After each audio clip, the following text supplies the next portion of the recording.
Here's the trap. The more languages your embedding model claims to understand, the easier it is to quietly wreck a focused RAG system. Right, because multilingual support sounds like pure upside. One model, many languages, shared semantic space, simpler infrastructure. That promise is real, but it is not free.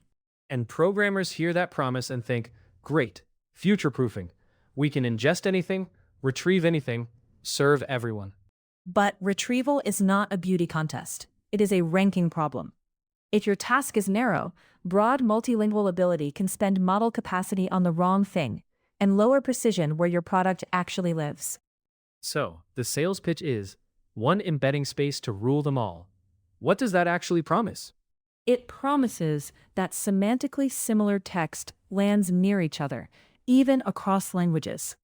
A Spanish query can find an English document. A German paragraph can align with a French one. For cross-language search, that is valuable. Concrete example. Suppose I run an internal RAG bot for a US insurance company. 98% of our documents and user questions are English. We buy a multilingual embedding model anyway.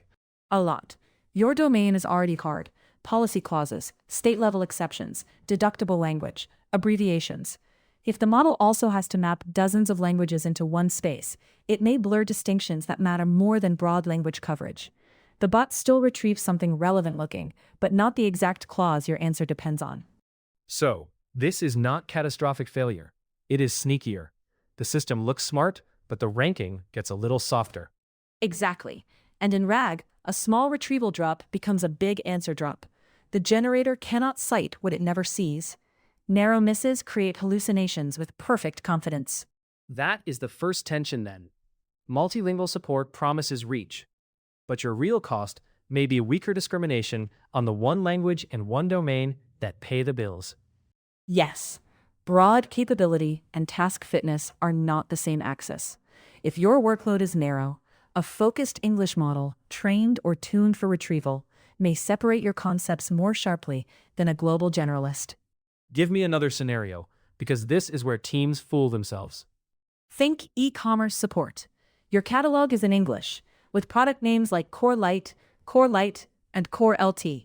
Customers ask about returns, chargers, and firmware versions. A multilingual model may do fine in broad semantic matching, but a focused retrieval model can be better at preserving tiny lexical and domain distinctions that drive the correct document match.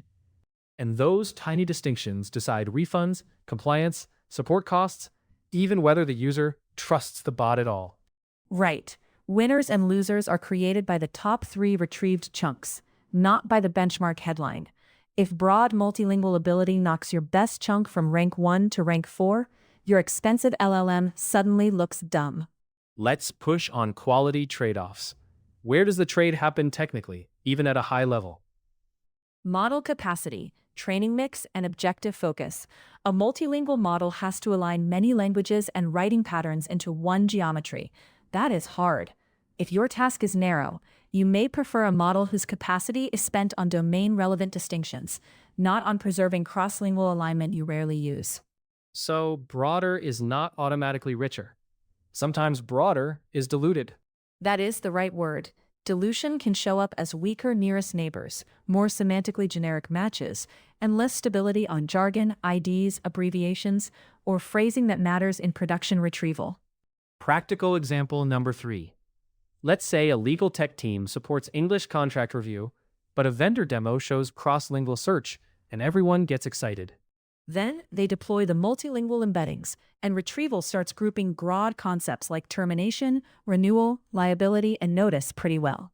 But the hard questions are about the exact carve-out, the exception sentence, the jurisdiction-specific clause, or whether may terminate differs from shall have the right to terminate.